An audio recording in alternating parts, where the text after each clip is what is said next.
Side में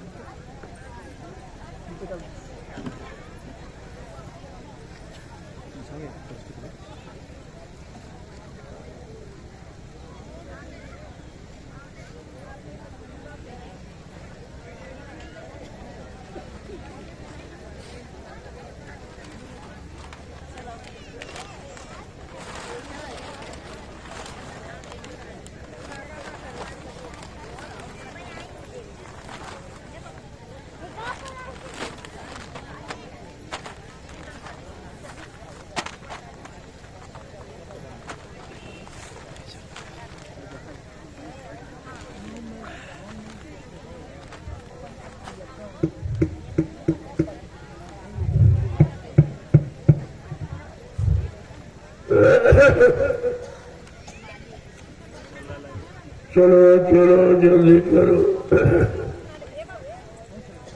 आज प्रेमियों सत्संग का समय हो गया। सब लोग सामने आके बैठो ताकि एक एक वचन आपकी समझ में आए। जब सामने आके बैठोगे तब तुम्हारी समझ में आएगा कि सत्संग किसे कहते हैं। क्योंकि सत्संग कोई कथा वार्ता का नाम नहीं है, सत्संग कोई भाषण स्पीच प्रवचन का काम नहीं है, सत्संग कोई मनोरंजन नहीं है।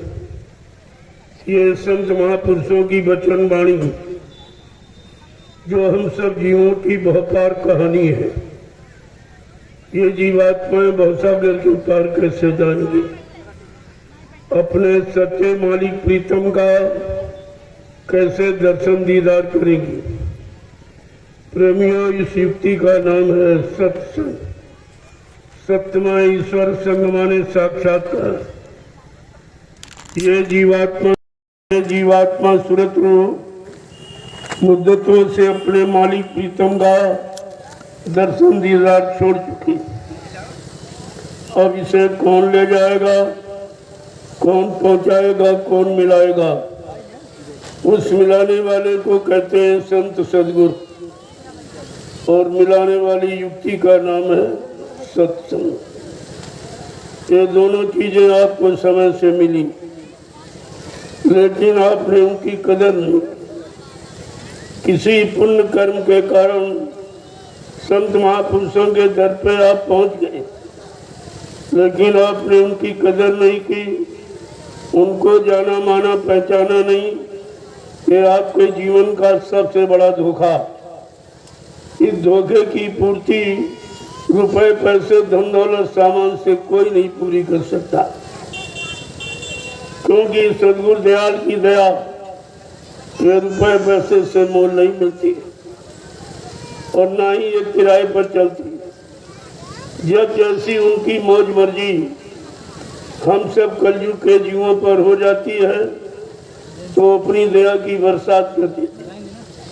अब ये है उनकी दया की बरसात में कितने लोग टिक पाते, कितने छोड़ के भाग जाते। इसी को कहते हैं छटनी और कटनी। बहुत पहले एक इशारा किया गया था कि बच्चा ये मेरी संगत आगे बहुत बढ़ेगी, जैसे नदी में बाढ़ आती इस तरह एक दिन मेरी संगत बढ़ेगी, तब बच्चा छटनी होगी और कटनी होगी। इस पर जो लोग नहीं मान पाए, बच्चों को, इशारों को, वादों को नहीं समझ पाए, तो कुदरत चटनी भी करेगी। ये सब काम आपके सामने हो रहा है, लेकिन आप समझ नहीं पा रहे हो कि कुदरत का इशारा किस तरह का। संत महापुरुषों का सीधा संबंध कुदरत से होता है। वो बगैर संतों की सलाह के कुदरत कुछ नहीं करती। जो इशारा करेंगे वही कुदरत यहाँ काम करेगी।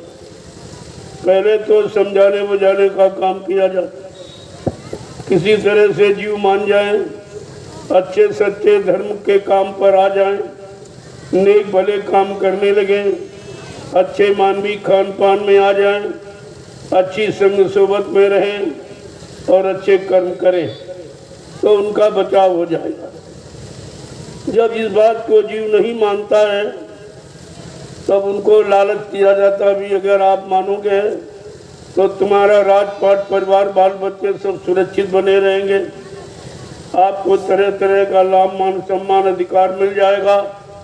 जब इससे भी जीव नहीं मानते हैं तो प्रमाण देखते हैं, देखो वो हिरण्यकश्यप नहीं माना तो वो जीवन से हाथ धो बैठा, विद्वान ब्राह्मण नहीं माना वो भी जानी मतलब जिंदगी से हाथ धो बैठा, और महाराजा कंस जब वो भी नेक भली अच्छी सलाह को नहीं माना तो उसको अपनी जिंदगी से हाथ धोना पड़ा।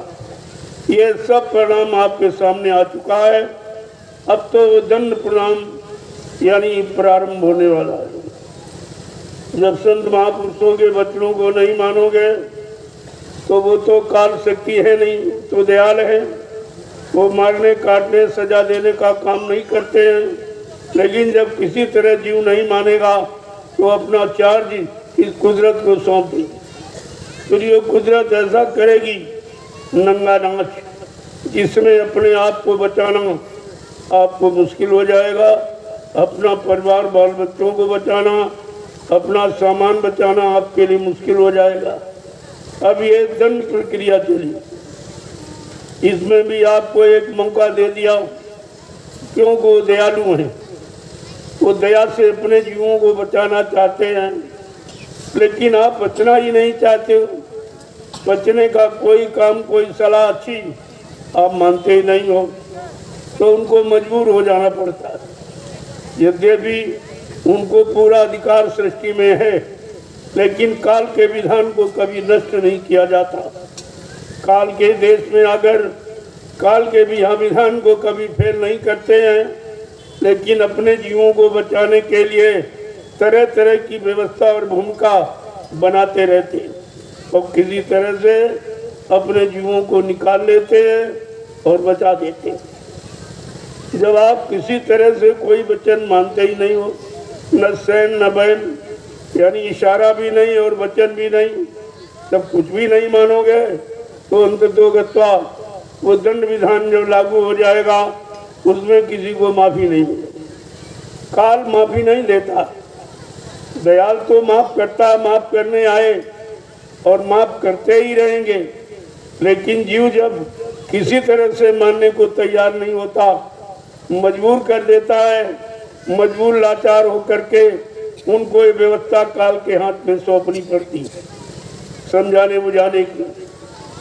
और काल की बात बहुत जल्दी समझ में आपके आ जाए, क्योंकि वो मार काट हिंसा कत्लेआम के सिवा कोई काम करता ही नहीं। इतिहास बता रहा है, जब हिरण्यकश्यप ने सतयुग था, अच्छा युग था, और अपने भक्त प्रहलाद बेटे की बात नहीं माना, बल्कि उल्टे उनको सजा देने मार डालने का प्रयास करता रहा, तो फिर उनको यानी काल के हाथ वो व्यवस्था सौंप करके उसका सर्वनाश हो गया। ये विधान है, ये व्यवस्था है, ये इतिहास है जो आपके वर्तमान को बनाने का पूरा प्रयास करता। लेकिन जब इतिहास को नहीं मानोगे, अपने वर्तमान को नहीं बनाओगे, तो भविष्य आपका खराब हो जाए। फिर भविष्य में आपको बचाने वाला कोई नहीं दिखाएगा। यही त्रेता की व्यवस्था, अच्छा युग था, अच्छी उम्र थी, अच्छे खान पान करने वाले लोग थे, अच्छी संग सोबत में रहने वाले, अच्छे कर्म करने वाले, लेकिन जब अच्छी नेक भली बात को भूल गए, धर्म कर्म मानवता इंसानियत प्रेम प्यार मोहब्बत सेवा दया सदाचार परमात्मा की यादगार को भूल गए, माँ बहन बेटी बहू की परख पहचान उनके दिल दिमाग से चली गई, तो अंततोगत्वा उसको भी विनाश की स्थिति में जाना ही पड़ा। ये तीनों युगों का इतिहास आपके सामने।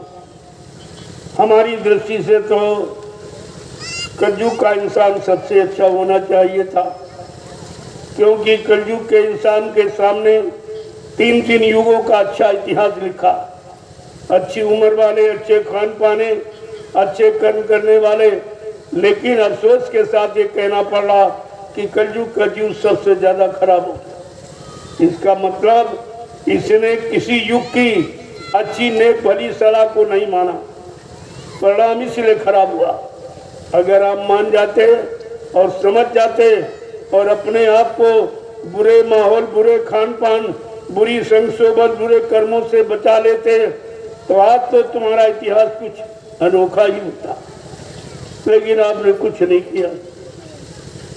10 जुलाई सन 1952 से सम्राट दाता दयालु ने बचाने का अभियान जारी किया और 2012 तक यानी 60 वर्ष लगातार आपको सुनाया गया, समझाया गया, चिताया गया, जगाया गया, होश में लाके खड़ा किया गया।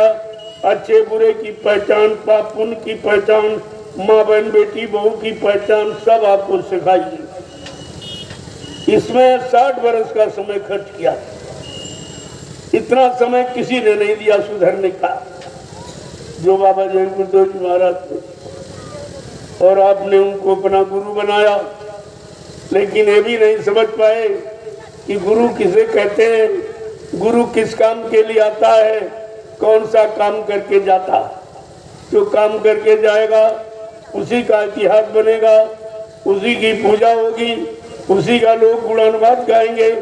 लेकिन जो काम नहीं करेगा उसका कोई इतिहास। इसलिए बाबा जी ने कलयुग में काम का आपके सामने ऐलान किया, मैं कलयुग को भगाऊंगा और सतयुग को लाऊंगा। सबको न्याय, सुरक्षा, रोजी रोटी की व्यवस्था बना के दूंगा, सबको शाकाहारी बनाऊंगा, सबकी जीवात्माओं को जगाऊंगा, परमात्मा से मिलाऊंगा। अगर इतना काम करके न दिखाऊं तो इस बाबा को कभी बाबा मत कहना। इतनी बड़ी बात आपके लिए, इतना बड़ा संकल्प, प्रतिज्ञा, वादा आपके लिए, लेकिन फिर भी आपकी समझ में कुछ नहीं आया। अपने सम्राट मालिक को छोड़कर आज बीच में ही भग गए। गुरु ने आपको नहीं छोड़ा। उन्होंने तो वादा किया है कि जब तक मेरा एक भी जीव इस मृत्यु मंडल में रहेगा मैं बराबर मौजूद रहूंगा, और जिनको मैंने नाम दान दिया है इनकी जीवात्माओं को जब तक घर नहीं पहुंचा लूंगा मैं मानव शरीर को छोड़ के जाने वाला नहीं हूं। ये कितना बड़ा वादा है, और आप इस वादों को भी भूल गए। तुम्हारे हित लाभ की जितनी वादे थे, जितनी प्रतिज्ञाएं, आप सब भूल गए। तो बताइए आपने अपना कितना भारी नुकसान किया है अध्यात्म का। जो काम यहाँ किसी ने नहीं किया, करने का वादा किसी ने नहीं किया, वो काम आपको यानी करने का वादा भी किया गया, लेकिन आपकी समझ में तो कुछ नहीं आया, क्योंकि तुमने गुरु को पहचाना नहीं, उनके वचनों को माना नहीं, पकड़ा नहीं, अपने जीवन में उतारा नहीं। इसलिए आप गुरु के द्वारा मिलने वाले लाभ और दया से आप वंचित रहे।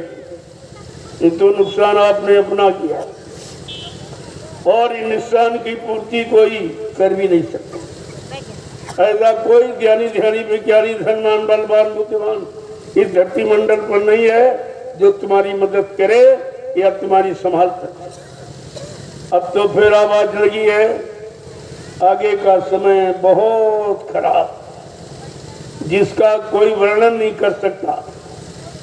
इतना खराब समय जिसके बारे में कोई आपको बता नहीं सकता। लेकिन संत महापुरुष त्रिकालदर्शी होते हैं, जिनको भूत भविष्य वर्तमान का ज्ञान होता है।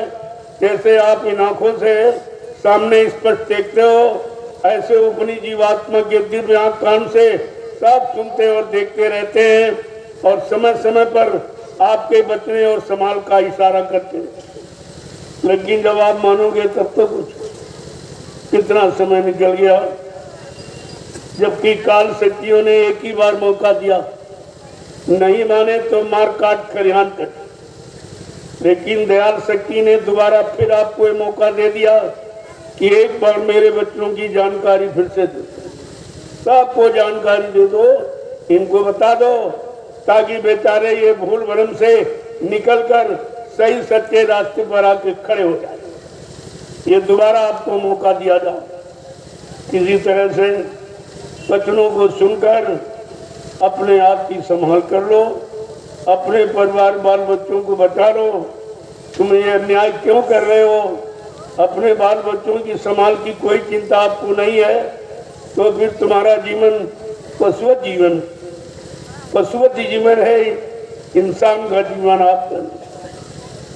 तो मैं आपके बीच में इसलिए आया हूँ, कुछ पूछने आया हूँ और कुछ आपको बताने आया, दोनों चीज।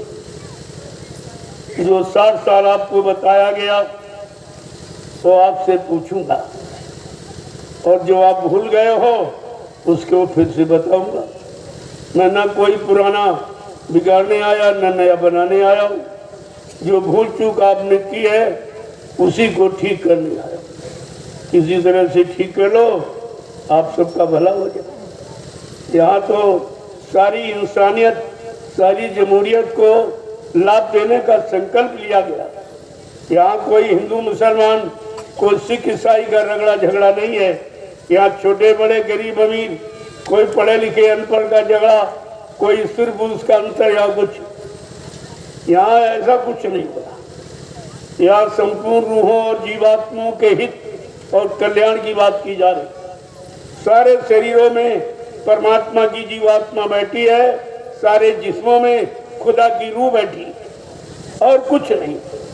केवल रूह और जीवात्मा का खेल है, बाकी यह सब झूठ है। इतना ही सत्य है। अगर इसे आप समझ लो तो सत्य के नजदीक पहुंच जाओगे। संत सतगुरु के द्वारा अपने सतलोक सचखंड अनामी धाम को आपकी जीवात्मा पहुंच जाएगी। ये काम आपका हो जाएगा। लेकिन नहीं माने, नहीं समझे और नहीं जीवन में उतारा तो फिर इससे बड़ा नुकसान, यानी आपका जो होने जा रहा है, जिसके बारे में आपको जानकारी देने आया हूं और आपसे कुछ पूछने आया हूं। आज सत्संग का पहला दिन है। अभी बहुत लोग आएंगे क्योंकि सबको मालूम है 3 दिन का कार्यक्रम है, तो छुट्टी अवकाश समय के अनुसार सब लोग अपनी अपनी व्यवस्था बना के आएंगे। कोई कल आएगा, कोई परसों, लेकिन 3 दिन में ये संकल्प पूरा कर दिया जाए। जो बताने समझाने का जो संकल्प लेके आया हूँ वो 3 दिनों में पूरा। और आपने कभी सुना नहीं, अगर कभी सुनने का मौका आपको मिला होगा तो मथुरा दरबार में, लेकिन अब वहाँ भी कुछ नहीं, वहाँ भी कुछ नहीं। जब इन्होंने प्रचार कर दिया, सीधा बता दिया कि दरबार लगाने वाला चला गया, दया देने वाला चला गया, तो फिर आप वहाँ करने क्या जाते? क्या जगह कुत्ते देगी आप? अरे जगह नहीं देगी। जिस जगह पर पावन पवित्र आत्मा रहती है, जिसे संत महापुरुष कहते हैं, उनके अंदर देने का भंडार होता है। वो सबको खुश कर देते हैं, सबको दे देते हैं, सबको संभाल कर देते हैं, सुखी कर देते। जब इन लोगों ने खुला प्रचार कर दिया कि वो दान दाता दयालु चला गया, फिर आप वहाँ करने क्या जाते?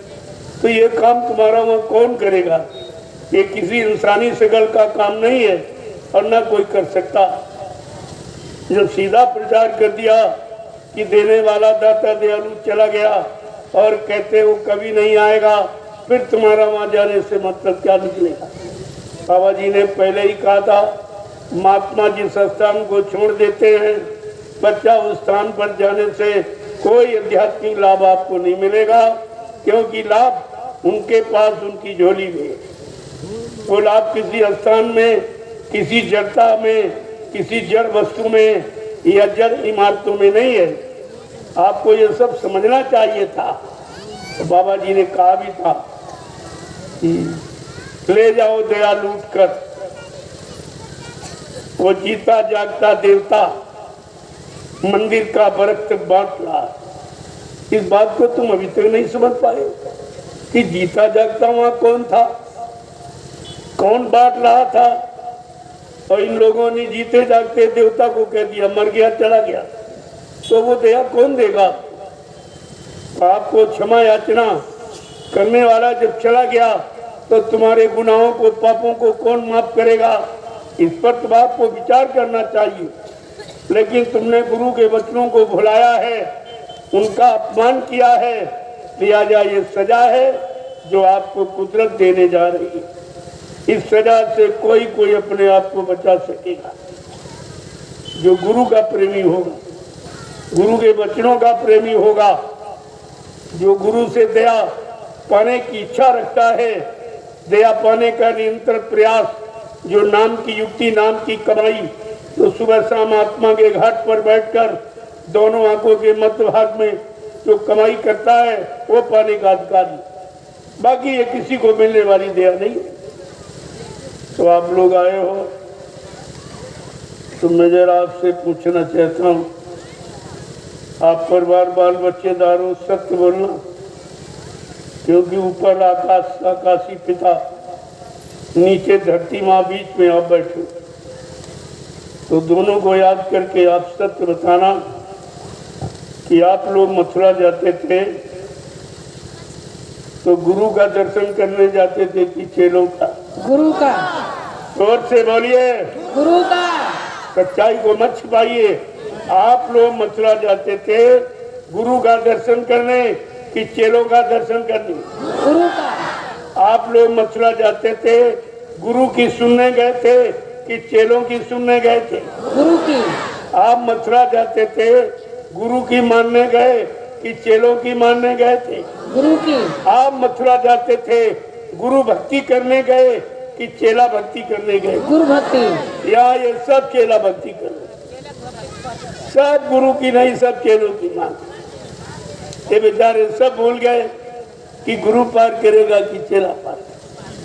गोस्वामी जी महाराज ने इसी बात को सिद्ध और सत्य करने के लिए रामचरितमानस में उत्तरकांड की रचना किया और जीवों के भूल भ्रम को दूर करने के लिए गुरु के बारे में स्पष्ट परिचय दिया कि गुरु बिन भव निधि तरना कोई, और जो बीरंती इस शंकर सम होई।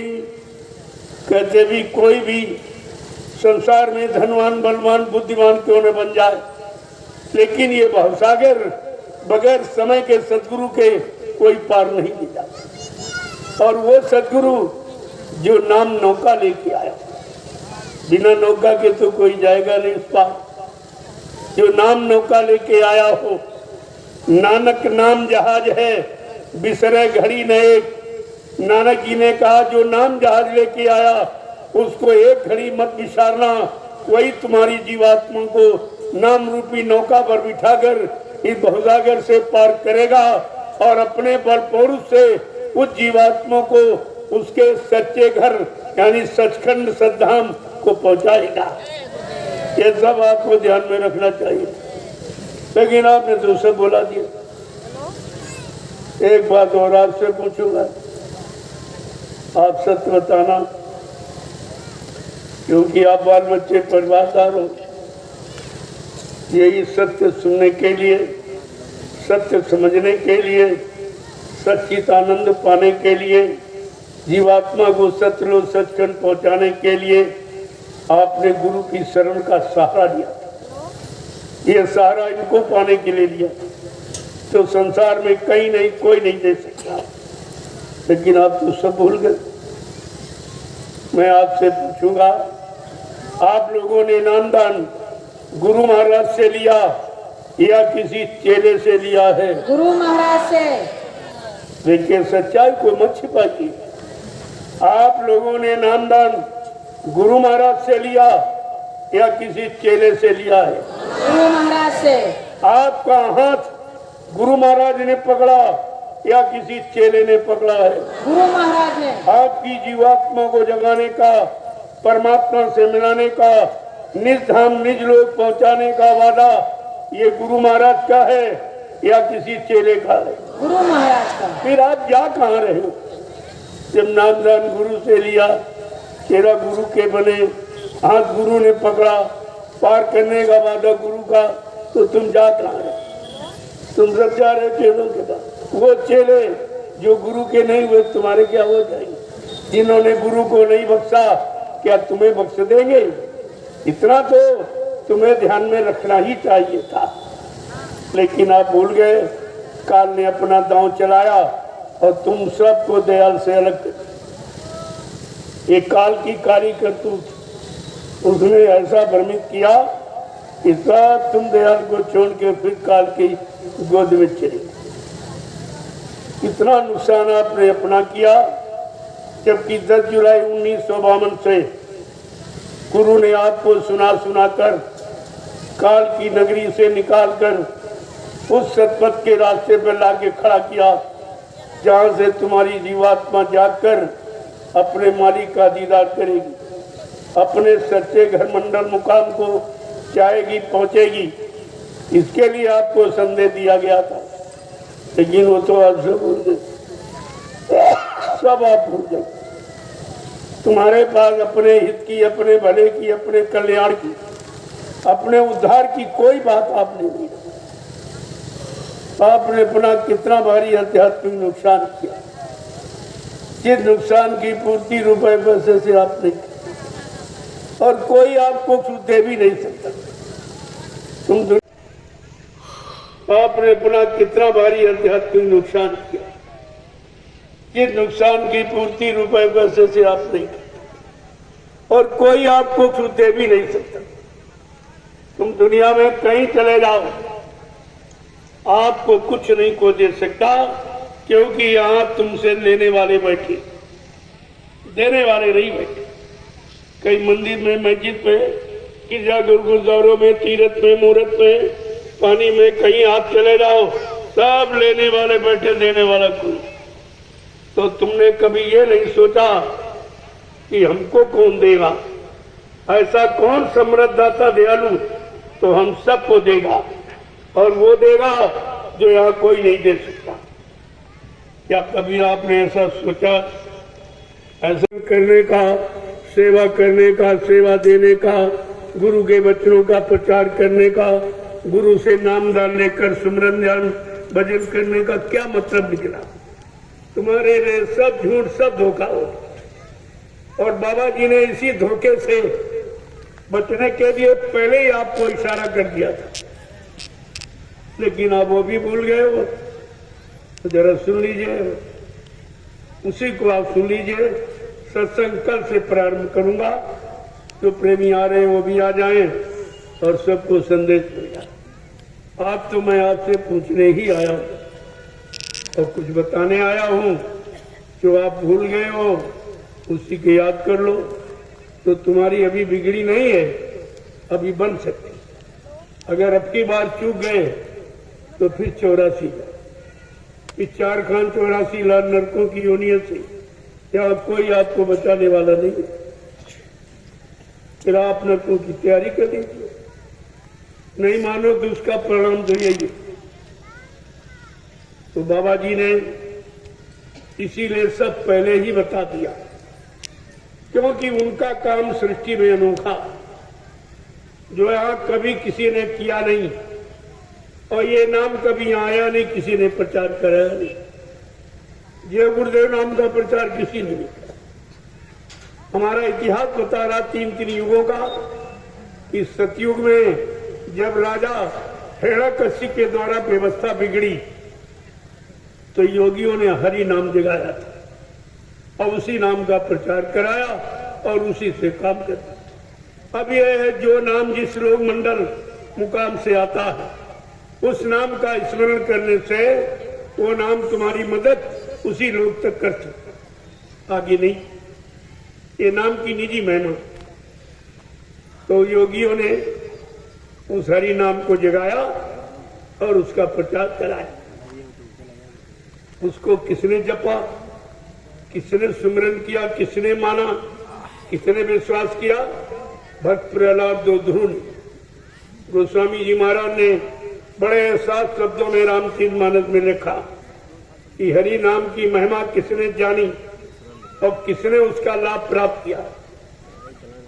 तो साफ शब्द उन्होंने क्या कि नाम है जपत हरि कीन प्रसादु भक्ति सिरो माणि भय प्रहलादु कि ध्रुव संगला नीच पे हरि नामु पाए ले अनुपम ठाऊ। कि ध्रुव प्रहलाद ने समय के हरि नाम को लिया, सुमरन किया, विश्वास किया, उस नाम के अनुसार अपने जीवन को चलाया तो उनकी रक्षा हो गई। और जो नहीं माना वो मारा गया। ये इतिहास आपका। ऐसे जब द्वापर में राजा रावण, जो इतना बड़ा विद्वान कहते भूते न भविष्यति, उत्तम कुल पुलस्त करनाती, शिव विरंच पूजे वो वहती, का इतना कुलीन ब्राह्मण पुलस्त ऋषि के परवार था, और जिसने अपनी अखंड आराधना साधना से यानी ब्रह्मा विष्णु महादेव को अपने बस में कर दिया। लेकिन समय के जगाए नाम को नहीं समझ पाया, नहीं मान पाया। जो ऋषि मुनियों ने राम नाम जगाया था, उस राम नाम को नहीं माना, नहीं विश्वास किया, उसका विरोध और खंडन किया, उसका अपमान किया, लिहाजा वो नष्ट नामूद हो। और द्वापर युग का इतिहास कह रहा, जब राजा कंस के द्वारा, देखो तीनों युगों का इतिहास बता रहा कि राजा के द्वारा जब समाज की, परिवारों की, इंसानों की धर्म कर्म की व्यवस्था बिगड़ जाती है या बिगाड़ दी जाती है तो कितना बुरा परिणाम, जो इतिहास आपको जानकारी दे रहा। राजा कंस के द्वारा जब द्वापर की व्यवस्था बिगड़ गई, वो भी धर्म कर्म को भूल गया, मानवता इंसानियत को भूल गया, माँ बहन बेटी की परख पहचान भूल गया, लिहाजा उसको भी अपने जीवन से हाथ धोना पड़ा। ये इतिहास आपका तीन युगों का, कि अगर तुम कोई ऐसा काम करोगे, कलयुग के जीवो, अगर तुमने कोई ऐसा काम जो तीन युगों में लोगों ने किया और राजा और शासक ने किया, या राजा शासक के द्वारा व्यवस्था बिगड़ी, तो उसका सर्वनाश हुआ और उसके साथ साथ उसकी प्रजा भी मारी गई। ये इतिहास सामने आता। और आज का कितना खराब है, राजा के द्वारा खराब हो रहा। जब राजा धर्म कर्म को भूल गया, मानवता इंसानियत को भूल गया, प्रेम प्यार मोहब्बत सेवा दया सदाचार परमात्मा की यादगार को भूल गया, अच्छे मानवीय खान पान को भूल गया, अच्छे कर्मों को भूल गया, तो परिणाम वही होगा जो सतयुग त्रेता द्वापर में शासकों का, राजाओं का, प्रजा पर शासन करने वालों का। वो तो नियम सीधा, उसमें कोई इधर उधर नहीं कर सकता और उसको कोई माफी नहीं कर सकता। हाँ, कलयुग में इतना अधिकार जरूर है जो किसी युग में नहीं था, कि कलयुग में संत पधारे हैं, संतों को पूरा अधिकार है, वो राजा प्रजा के दोनों को, गुनाहों को, पापों को माफ कर सकता। अगर राजा प्रजा उनके अच्छे सच्चे रास्ते पर आके खड़े हो जाएं और अच्छी सच्ची बात को मानकर चलने लगे, तो राजा प्रजा दोनों का बचाव हो सकता। अन्यथा ये किसी के बस की बात। तो कितना समझाया जाए। अब वही विनाश करे विपरीत बुद्धि, जिनके पापों का घड़ा भर गया, स्वार्थ लोभ लालच का घड़ा भर गया है, तो फूटेगा। और फूटेगा तो विनाश की ज्वाला निकलेगी। उससे क्या निकलेगी? विनाश की ज्वाला, जो न अपने आप को बचा पाएंगे न अपनी प्रजा को बचा। इसलिए संत महापुरुषों ने ऐलान कर दिया, घोषणा, कि अगर तुम बचना चाहते हो, अभी अपने मानवीय खान पान में आ जाओ, मानवीय वेशभूषा में आ जाओ और मानवीय भाषा का अपनी पवित्र वाणी से उच्चारण करने लगो, तो जितना दोष और पाप आपने किया है उसकी क्षमा मिल जाए, तो क्षमा हो सकता। लेकिन अगर आपने ये नहीं किया, तो आगे कुदरत तैयार खड़ी, आगे मुसीबत बड़ी बड़ी, कुदरत है तैयार खड़ी, तो सब कुछ करने के लिए बिल्कुल तैयार, उसको तैयारी करने की जरूरत नहीं है। अभी संत महात्माओं का भरत हस्त तुम्हारे सिर पे है। जब तक उनकी अमृत वाणी का जो सुधार की नीति है उसका प्रचार प्रसार वायुमंडल में होता रहेगा, तब तक आपकी रक्षा हो रही है। जिस दिन अपनी वाणी को विराम दे देंगे, कुदरत नंगा नाच करेगी, फिर आप अपने आप को बचा नहीं सकते। इतना खराब समय, इतना नंगा नाच कुदरत का। ये गांव के गांव, शहर के शहर, ये मुल्क के मुल्क खाली पड़े, कोई रहने वाला नहीं होगा। कहने का मतलब, आज आप एक एक इंच जमीन पे झगड़ा करते हो क्योंकि तुमको अपना भविष्य नहीं मालूम कि आगे क्या होने जा रहा, तुम्हारे बुरे पाप कर्मों की क्या सजा मिलने जा रही, वो तो आपको मालूम नहीं। वो तो महात्मा आपको इसीलिए बता रहे, अगर बचना चाहते हो तो भी कुछ नहीं कर सकते हो। आप महात्मा धर्मात्मा नहीं बन सकते हो, त्यागी तपस्वी नहीं बन सकते हो, तो कम से कम शाकाहारी बन जाओ, तो काम मैं आपका बचाव कर दूंगा। अगर आप मेरे हुक्म आदेश को मान जाओ जो कुदरत के लिए है, कुदरत जिससे संतुष्ट हो जाएगी। अगर आप शाकाहारी हो जाओ तो आपका बचाव हो जाए। अगर इतना सरल काम अपने जीवन को बचाने के लिए, परिवार बाल बच्चों की सुरक्षा के लिए इतना सरल उपाय शाकाहारी बनने का आप नहीं अपना पाए, नहीं कर पाए, तो तुम जानो, तुम्हारा काम जाने। लेकिन आप ये नहीं कर सकते हो, हमको किसी ने बताया नहीं, बचने का इशारा किसी ने नहीं किया, इसलिए ये खुलेआम सबको बताया जा रहा, जानकारी दी जा रही।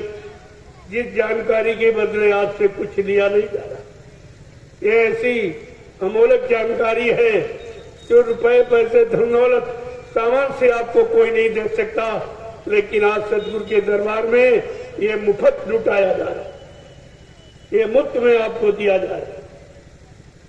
अगर आप शाकाहारी हो जाओ तो संत महात्माओं ने कहा, मैं तुम्हारी तरफ कुदरत से माफी दिला दूंगा कि कम से कम इसने ऐसे खराब वक्त समय में एक बात तो मान ली, अपने मनुष्य मंदिर को खराब करने से बचा दिया। इतना तो लाभ आपके हाथ में हो सकता। अगर ये भी आपने नहीं किया तो फिर ये कुदरत के भारी प्रकोप से आप बचिए, ये सब वीरान हो जाएगा, कुछ नहीं दिखाई देगा। आपको ये सब समझना चाहिए। बाबा जी ने जानकारी पहले ये दे दी बिना पूछे, क्योंकि आप जानते नहीं तो पूछोगे, आपको भविष्य का तो मालूम नहीं क्या होने वाला, तो आप पूछेंगे क्या। लेकिन वो तो जो हमदर्दी करने आया है, जो दया देने आया, आपकी संभाल करने आया, वो तुम्हारे पूछने पर नहीं बैठा, वो अपने आप तुम्हारी संभाल का पूरी व्यवस्था बता दी कि आपकी संभाल कैसे होगी। तो कहा, आप धर्मात्मा महात्मा तो नहीं बन सकते हो, सच्चे ईमानदार त्यागी तपस्वी चरित्रमान नहीं बन सकते हो, तो कम से कम शाकाहारी बन जाओ। इसमें आपका कोई खर्चा नहीं, शाकाहारी बनने में कोई खर्चा नहीं, बल्कि जो अपना धन गाड़ी कमाई जो गंदे खान पान में बर्बाद करते हो, वो तुम्हारी कमाई बच जाए, वो कमाई तुम्हारे बाल बच्चों के पढ़ाई लिखाई में काम आवे, शादी ब्याह में काम आवे, घर मकान बनाने में काम आवे। महात्मा हर तरफ से तुम्हारी मदद करना चाहिए, लेकिन दुनिया ऐसी बावरी, कोई गाहक न बचे। इस सस्ते सौदा जो जीवन मरण के प्रश्न को हल करने वाला, इसे कोई समझ ही नहीं पा रहा, बुद्धि किसी के काम नहीं कर रही। ये सब क्या है? कहा इसलिए है, जब जैसी हो तब्यता तब तैसी मति होए, और काल रेख की लेख को मेट सके नहीं कोई। जब काल ने कलम चला दी है, उसको दयाल के सिवा इस सृष्टि में कोई मेटने वाला नहीं। इसलिए दयाल वादा करते हैं कि संत लेख पर मेघ हमारे मेटे अंग कुंग बहाल के।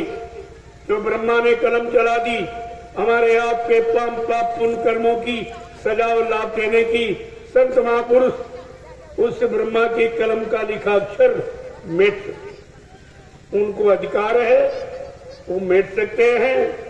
वो कैसे? परमार्थी सेवाओं में लगाकर आपके शरीर मनसा वाचा कर्मणा द्वारा किया हुआ जितना भी पाप कर्म उसको मेट। इसलिए संत इस व्यवस्था को ठीक करने के लिए परमार्थी वचन उच्चारण किए, परमार्थी वचनों के द्वारा परमार्थी सेवा का आह्वान किया और परमार्थी सेवा में लगाकर तुम्हारे कितने जन्मों के और पापों को क्षण में काट दे। जो काम सृष्टि में कोई नहीं करता, क्योंकि उनका वचन कभी झूठा और खाली नहीं जाता। लिख के बताया गया ताकि आपको विश्वास हो। संत वचन पलटत नहीं, पलट जात ब्रह्मांड। चाहे ब्रह्म अपनी ब्रह्मांड की रचना में तब्दीली बदलाव क्यों न कर दे, लेकिन संत जो कहेंगे वो करके दिखाएंगे। उनकी जबान दस्तावेज होती, वो अकाट सत्य है, कोई नहीं काट सकता। ये सब आपको ध्यान में रखना चाहिए था। अगर इन वचनों को आपने ध्यान में रखा होता तो 10 जुलाई 1952 से 2012 तक आपको मथुरा में या हिंदुस्तान में जगह जगह बड़े बड़े कार्यक्रम करके आपको सब सुनाया, समझाया गया और कराया भी गया। 3 साकेत महायज्ञ जो हिंदुस्तान की धरती पर कभी किसी ने कर नहीं पाया। ये कलयुग में इतना महान कार्य, ऐसा साकेत महायज्ञ जो कोई नहीं कर पाया, बाबा जी ने वो भी करके दिखाया और 33 करोड़ देवताओं को खुश और प्रसन्न कर लिया। उनका आह्वान किया और उन्होंने वादा किया तमाम प्रस्ताव जनता के हित के पास किए कि सतयुग आने पर ये सब लागू हो जाएगा। ये सब आपको सुनाया गया, लेकिन आप पता नहीं काल की तरफ कैसे चले गए, काल की बात पर कैसे विश्वास आया और दयाल के वचनों को आप भूल गए। कितना बारी आपने अपना अनुसार कर दिया। तो ये सब इसीलिए पहले ही जानकारी दी। 3 साकेत महायज्ञ, पहला अहमदाबाद में साबरमती नदी किनारे, दूसरा अयोध्या में काशी बम्भोले नदी, दूसरा अयोध्या में और तीसरा काशी बम्भोले नगरी। ये 3 साकेत महायज्ञ भगवान शंकर को काशी में खुश कर लिया।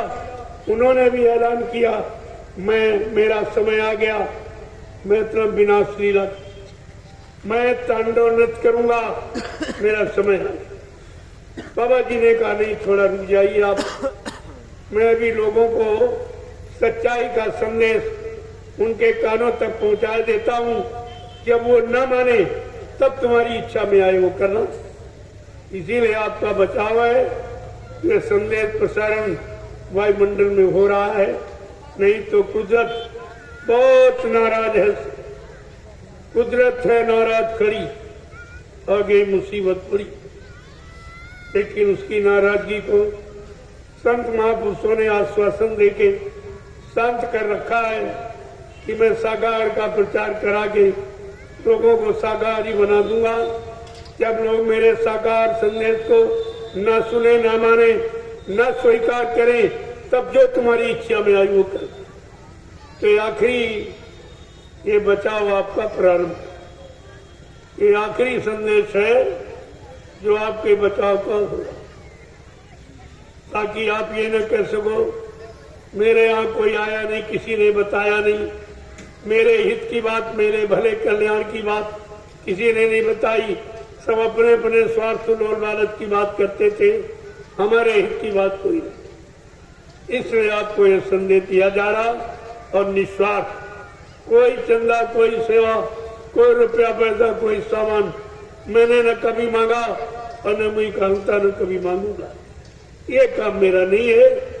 मेरा काम तो सच्चाई की जानकारी देने का जो आदेश हुक्म मिला मैं उसका पालन करता हूँ और आप सबसे पालन करने की प्रार्थना करता हूँ।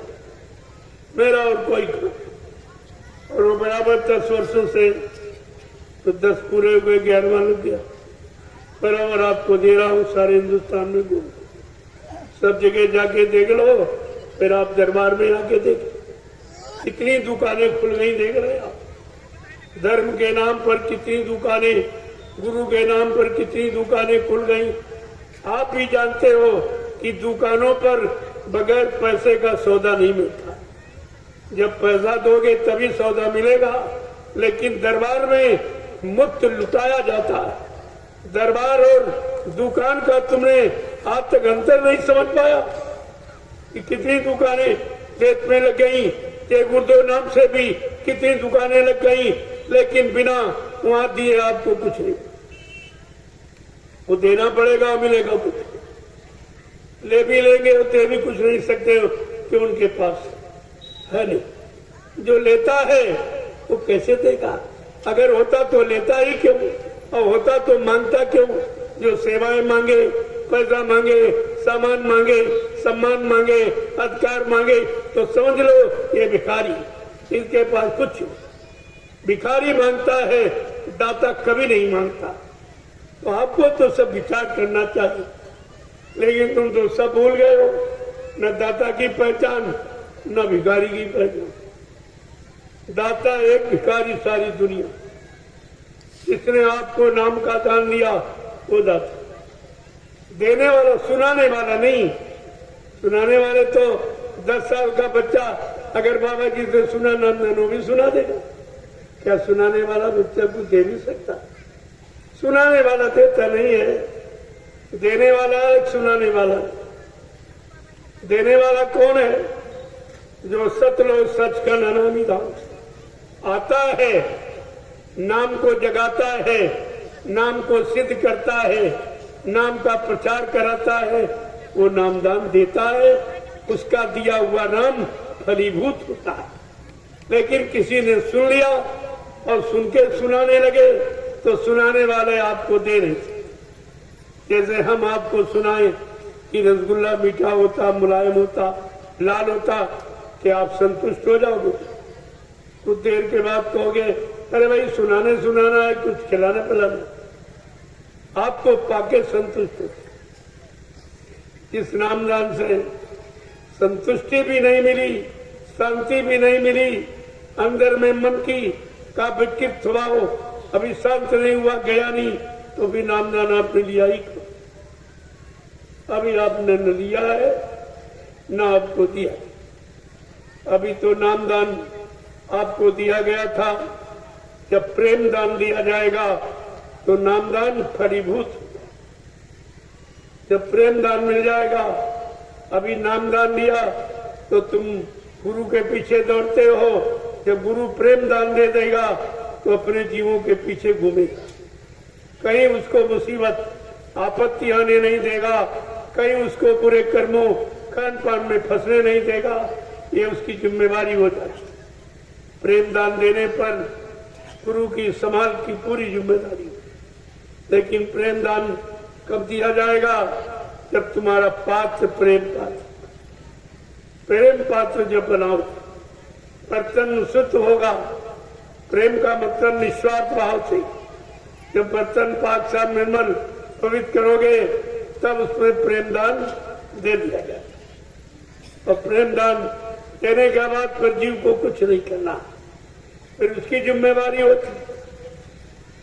जब लड़की का प्रेम आप लड़के से जोड़ देते हो, शादी ब्याह देते, तो फिर उस लड़के की पूरे जीवन जिम्मेदारी होती है। उसके खिलाने पिलाने की, दुख तकलीफ दूर करने सब जिम्मेदारी होती। इसी तरह से जब गुरु से प्रेम दान मिल जाएगा फिर जीव की कोई जिम्मेदारी नहीं। कहता जीव तू मत करना फिक्री, लेकिन सौंप दे भली बुरी सिगरी। कि अपने पर कुछ मत रख, न बुरा न भला, न अच्छा न खराब, न पाप न पुण्य। ये सब जब समर्पित कर दोगे तो तुम्हारे पर कर्मों का कोई दोष नहीं लगेगा। पहले बात तो संत महापुरुषों ने एक आप पर स्पेशल दया की, कलयुग के जीवों पर एक स्पेशल दया की संतों ने कलयुग में। कौन सी दया? बड़े साफ शब्दों में कहा, कलयुग एक पुनीत प्रतापा, मानुष पुण्य होए नहीं पापा। कलयुग में एक स्पेशल दया दयालु संत सद्गुरु दयाल ने आप पर कर दी कि आपको मनसा पाप नहीं लगेगा। अगर मन से कोई पाप कर रहे हो तो आपको नहीं लगेगा, वो क्षमा है, उसकी माफी। देखो कितना बड़ा, क्योंकि अगर ये पाप माफ न किया गया होता तो कलयुग का कोई जीव जा ही नहीं सकता, कोई जीवात्मा जगी नहीं सकती, घर पहुंची नहीं सकती है, क्योंकि मन इतना खराब और दूषित है कि वो कभी अच्छा सोचता भी नहीं, बुरा और पाप कर्मों के सिवा कुछ नहीं सोचता। इसलिए संतों ने दया की कलयुग के जीवों पर कि कोई मनसा पाप नहीं लगेगा। इसलिए आपको कितना बड़ा लाभ ये दे दिया, जो लाभ सृष्टि में किसी ने नहीं दिया, न सतयुग में ऋषि मुनि योगी महर्षियों ने दिया, न अवतारी शक्तियों ने, न ज्ञानी विज्ञानियों ने, किसी ने ये दया आप पर नहीं की है। जो दया कलयुग में संतों ने आप पर कर दी कि कलयुग के जीव को मनसा पाप नहीं लगेगा, ये माफ कर दिया। ये कितना बड़ा काम हो गया। फिर भी तो आपने विश्वास नहीं किया उन पर, फिर भी छोड़ के आप आ गए। तो बाबा जी को ये सब पहले बताना पड़ा कि मेरे जीव मेरे बारे में कहीं शंका न कर बैठे, मेरे बच्चों कहीं भूल न जाए, कहीं चूक न हो जाए उनसे, इसलिए उनको कहना पड़ा। जरा सुन लीजिए जो आप भूल गए हो। पहला वादा क्या किया? अपना परिचय दिया कि हम आए वही देश से जहां तुम्हारा धाम, तुम सबको घर पहुंचाना एक हमारा काम। इस मृत्युलोक मंडल पर आने का मेरा एक ही कारण है कि मैं तुम्हारी जीवात्मा को जगा के घर पहुंचा दूं। गुरु ने क्या वादा किया कि तुम्हारी जीवात्मा को घर पहुंचाऊंगा। यहाँ चेलों ने गुरु को पहले ही पहुंचा दिया। जरा ये चेलों को देखिए आप, गुरु कह रहा मैं तुमको घर पहुंचाऊंगा, तो चेलों ने गुरु को पहले ही पहुंचा दिया। ये कितना बड़ा नैतिक, कितना बड़ा गुरु का अपमान, उनके वचनों का, उनकी दया का एक कितना बड़ा अपमान किया है। क्या इनको कभी माफी मिल जाएगी? अरे आगे आने वाले भविष्य में ये लोग अपने आप को बाबा जय गुरुदेव जी महाराज का शिष्य भी नहीं कहला सकेंगे। इन्होंने शिष्य बनने का अधिकार भी खो दिया, ये भी अधिकार खो दिया। अब इनको कौन बचाएगा? जब आप पर आपत मुसीबत आती थी, बीमारी मामा, फट से गुरु महाराज को याद करते थे। इन लोगों ने तुम्हारा वो भी रास्ता खत्म कर दिया, प्रचार कर दिया कि बाबा जी मर गए, चले गए, अब वो कभी नहीं आएंगे। अब बताइए आप किसको आपत्ति में बुलाओगे, किसको पुकारोगे, किसको याद करोगे? तुम्हारा सारे रास्ता जिन्होंने बंद किया, तुम उन्हीं के पीछे भाग रहे हो। तुम्हारी बुद्धि ने बिल्कुल काम नहीं किया, कुछ भी नहीं अपने बारे में सोचा कि हम किसके पीछे भाग रहे। जो हमारे गुरु को बदनाम कर रहा, गुरु को झूठा बता रहा, झूठ बोलने वाला, वादा खिलाफी करने वाला, दगेबाजी करने वाला सिद्ध कर रहा है, ऐसे के पीछे आप चलोगे तो तुम्हारा क्या हो? तुम्हें यह सब विचार करना चाहिए। इससे बड़ा और अपमान क्या? ये मर जाना शब्द किसके लिए प्रयोग करते? अपने दुश्मन के। तेरा बाप मर जा, तेरा भाई मर जा, बेटा मर जा। इन्होंने गुरु के बारे में अपमानित शब्द प्रयोग किया, क्या वो तुम्हारा कभी हो सकता? जब गुरु को अपमानित करने में कोई विचार नहीं किया, कुछ नहीं सोच पाया, अच्छे बुरे पाप उनका परिणाम नहीं समझ पाया, अरे वो तुम्हें क्या देगा? इस पर तुम्हारे विचार करना चाहिए था। ये कितना बड़ा अपमान गुरु का हुआ। कोई कहने तुम्हारा बाप मर गया, भाई मर गया, आपको अच्छा लगेगा? लेकिन ये सब गुरु का प्रचार करते रहे, ये कहते रहे गुरु मर गया चला गया, कभी नहीं आएगा, और आप अपने कानों से सुनते रहे। ये कितना बड़ा गुरु का अपमान जो तुमने अपने कानों से सुना और कुछ नहीं बोली। मथुरा में देखा भी आंख से, कुछ नहीं कहा, कानों से सुना, कुछ बोले ही नहीं। ये कितना बड़ा यानी मतलब पाप है, कितनी बड़ी इसकी सजा। कभी धर्मशास्त्रों के पन्ने खोल के पढ़े, कितना बड़े साफ शब्दों में कहा, लेकिन आप कुछ नहीं। गुरु निंदा सुने जो काना, पाप लगे गौघास समान है। जो गुरु की निंदा अपने कानों से सुनता है उसको गौ हत्या के बराबर पाप लगता। ये तुमने पाप सब ने किया और आज भी कर रहे। आपकी समझ में कुछ नहीं आया। अपने गुरु की बदनामी, अपने गुरु का अपमान, अपने गुरु को झूठ बोलने वाला, वादा खिलाफी करने वाला, कहने वाला का आप साथ दे रहे हो, उनके पीछे दौड़े, तुम्हारा क्या होगा? जो नरकों में जाने की तैयारी कर रहा, तुम उसके पीछे चलकर क्या तुम भी नरक में जाना चाहते हो? क्या आपका इरादा है? इसलिए एक वचन को जरा सुनिए। अभी तो पहले वादा में रखा, बाबा जी ने कहा, बच्चा मैं राम कृष्ण की तरह से किसी बीच के लोग से नहीं आया हूं जो तुम सबको बीच में छोड़ के चला जाऊंगा।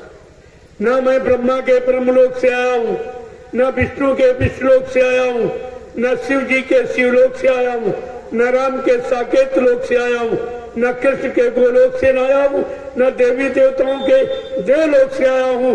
मैं आया हूँ सतलोक संस्कर नामी धाम, जहाँ की ये सारी सुरते रूहें जीवात्माएं, जहाँ ये मृत लोक मंडल में ये मनुष्य शरीर में बैठी, मैं इनके वास्ते, इनको जगाने, इनको घर पहुंचाने के लिए आया हूं। प्रेमियों, ये कितना बड़ा वादा। ये वचन किसी से नहीं खुले, न मंदिर में पूजा करने वाले पुजारी से, न मस्जिद में मुल्ला मौलवी से वचन खुला, न मतलब पादरियों से, ईसाई घर में, और न ही गुरुद्वारे में किसी ग्रंथी से खुला।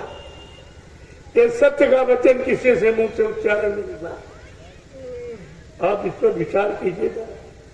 मैं तो अभी केवल इशारे कर रहा हूं, समय आएगा तो सब कुछ, लेकिन समय के पहले आप नहीं चेत पाए, नहीं जाग पाए, संभल के नहीं खड़े हो पाए, तो फिर बचने की बात कहां लागू हो? फिर बाद में पछताने से कोई बात। मन पछताइयो अवसर बीते, सहज बदन दस बदन काल न बचे, न काल बलि से।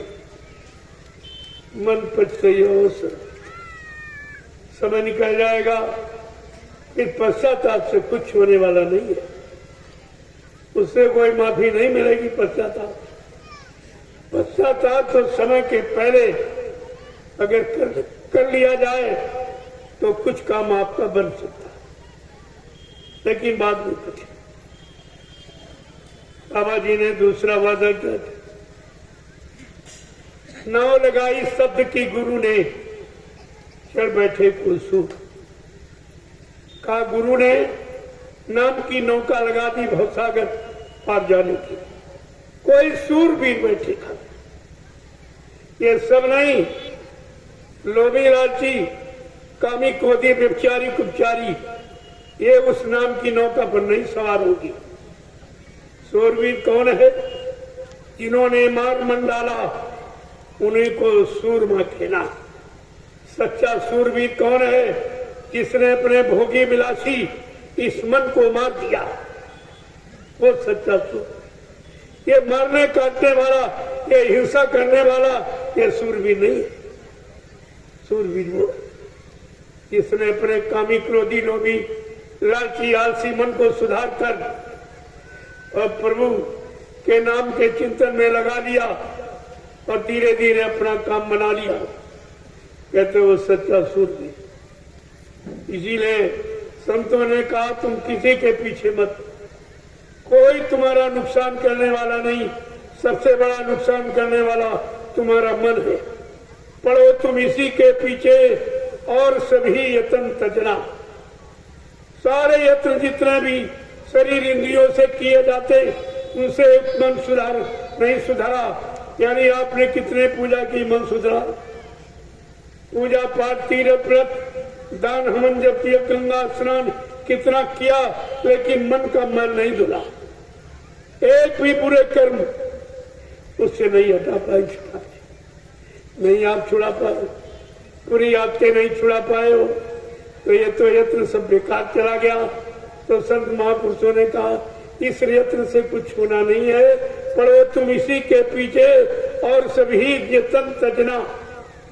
अब तुमने सबका ध्यान किया, कागज का, पत्थर का, पानी का, तीर्थ का, मूर्त का, इनका उनका, परिवार का, बच्चों का, पति का, पत्नी का, सबका ध्यान किया आपने, लेकिन तुम्हारा ध्यान किसी ने नहीं किया। तुम्हारे कल्याण उद्धार का ध्यान किसी को। तब आपसे क्या कहा संतों, अगर कल्याण उद्धार कराना है गुरु का ध्यान कर प्यारे, बिना इसके नहीं छूटना।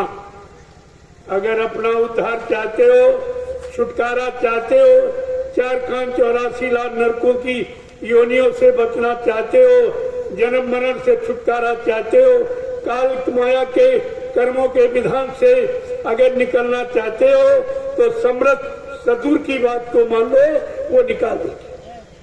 वो निकालने के लिए ही आए, उनका और दूसरा कोई काम। तीसरा वादा क्या किया? बहुत सरल कर दिया। कहा कि अगर हमारे बच्चों को कोई परेशानी तकलीफ देखूंगा तो बहुत सरल कर दूंगा, वो भी आपके लिए कर दिया गया। क्या? बहुत सागर भरमो नहीं, ये प्रताप हमार, निश्चय करके मान ले तो तुरंत उतारू पार। कहा तू कुछ न कर, केवल मान ले, मान ले, जान ले, पहचान ले, तो तुझे भवसागर से पार। अब ना तो आपको आंख कान बंद करना, ना आला माला घुमाना, कुछ नहीं, केवल मान लो और जान लो और पहचान लो, तो मैं तुम्हारी जीवात्मा को तुम्हारे घर पहुंचा दूंगा। तुम्हें कुछ करने की जरूरत ही नहीं। इससे सरल प्रेमी और क्या हो सकता? इतनी सरल युक्ति किसी ने आने रखी नहीं, किसी ने नहीं बताई। कोई ऐसी सरल युक्ति लेकर इस मंत्रों मंडल में आया ही नहीं, और फिर भी आप भूल गए। ऐसे मालिक को भी तो ये सब जानकारी देने के लिए ही तो आपसे कहा गया था कि कहीं तुम भूल भरम में मत फंस जाना, किसी लोभी लालची के कहने भटकाने भरमाने में ना जाना, नहीं तो दया के भंडार से तुम करोड़ों को दूर चले जाओगे, फिर तुम्हारा वापिस आना बड़ा मुश्किल हो जाएगा। और क्या कहा? कहा मैं किस लिए आया हूं ये भी समझ लो, कौन सा काम करके जाऊंगा ये भी जान लो। क्या कहा? मैं परिवर्तन करने आया हूं, परिवर्तन करके ही जाऊंगा। कोई माई का रोल हमें इस परिवर्तन से न रोक सकता है, न मेरा काम कोई कर सकता है। क्या ये भी आपकी समझ में नहीं आया कि मेरा काम कोई कर भी नहीं सकता और हमको काम को करने से कोई रोकने वाला पैदा ही नहीं? ये कितना बड़ा चैलेंज है। लेकिन आपकी समझ में तो कुछ नहीं आया कि हमारा गुरु कितना महान है, कितना सर्वशक्तिमान, जो हमारे हित, हमारी जीवात्मा के कल्याण के लिए ऐसे अनोखे वादे कर रहा, संकल्प ले रहा, प्रतिज्ञा कर रहा, आप फिर भी भूल गए। बाबा जी ने और क्या कहा? कहा मैं किस लिए आया हूं? कहा मैं कलयुग का इतिहास बनाने आया हूं। ऐसा इतिहास बनाऊंगा जो भूते न भविष्यते, सतयुग त्रेता द्वापर के लोग अपने अपने युग का इतिहास पढ़ना भूल जाएंगे। मैं इसी भारत भूमि पर ऐसा चमत्कार करके दिखाऊंगा जिसको हिंदुस्तानी नहीं सारा विश्व नमस्कार करेगा। प्रेमियों, कितनी बड़ी बात है, सारा विश्व नमस्कार करेगा। ये कितनी बड़ी योजना है, कितनी बड़ी सबके हित कल्याण की भूमिका जिसको हम समझ नहीं पाए। और क्या कहा मैं कलयुग का इतिहास, सतयुग त्रेता द्वापर के इतिहास बन गए, वही आपको सुनाए पढ़ाए जा रहे। तुम्हारा उससे कोई भला होने वाला है नहीं। क्यों? गुजरा हुआ जमाना आता नहीं दोबारा। जो वक्त घड़ी समय निकल जाती है वो बार में हाथ में नहीं आती। वो तो केवल जानकारी के लिए लिखे रखे गए कि जान लो कि सतयुग त्रेता द्वापर के इतिहास को पढ़ लो और अपने कलयुग के होने वाले इतिहास में शामिल हो जाओ और समझ लो और विश्वास करके उसका लाभ प्राप्त कर लेना। इसलिए इतिहास लिखे और सब इतिहासों को आपने तिलांजलि दे दी। इतिहास का उपहास आपने किया। और बाबा जी क्या कह रहे हैं? जो कलयुग के जीवों का इतिहास बनाने आया और तुम कह रहे बाबा जी मर गए चले गए। जो तुम्हारा इतिहास बनाने आया तुम उसी को नहीं समझ पाए। ये तो काम कोई कर ही नहीं सकता। यह इतिहास कोई नहीं बना सकता। कोई इंसानी शक्ल, कोई ध्यानी विज्ञानी या धर्मान बलवान बुद्धिमान ये कलयुग का इतिहास नहीं बना सकता। इतनी बड़ी बात है और इतिहास किसी के बस की बात नहीं बना दी। इसीलिए ऐसे वादे आपके सामने पहले किए गए कि कोई तुमको भूल भ्रम संदेह में फंसा नहीं सकता, अपने स्वार्थ लोभ लालच में कोई अटका नहीं सकता अगर मेरे बच्चों को याद रखोगे तो। और आप भूल गए, बस स्वार्थी लोभी और लालचियों के चक्कर में भी चले गए। परमार्थ का सच्चा रास्ता आपने बुला दिया। तो कितनी बड़ी बात है। जब नामदान दिया तब भी आपसे वादा किया कि बच्चा मैं अजर अमर देश से आया, मैं मरने वाले देश से नहीं आया हूं। पहले आपको परिचय दे दिया, मैं अजर अमर देश से आया हूं। और जब तक मेरा एक भी जीव यहाँ रहेगा मैं बराबर मौजूद रहूंगा। जब मेरे जगह सारे जीव चले जाएंगे मैं पीछे से जाऊंगा। ये कितना बड़ा वादा, इसको भी आप भूल गए।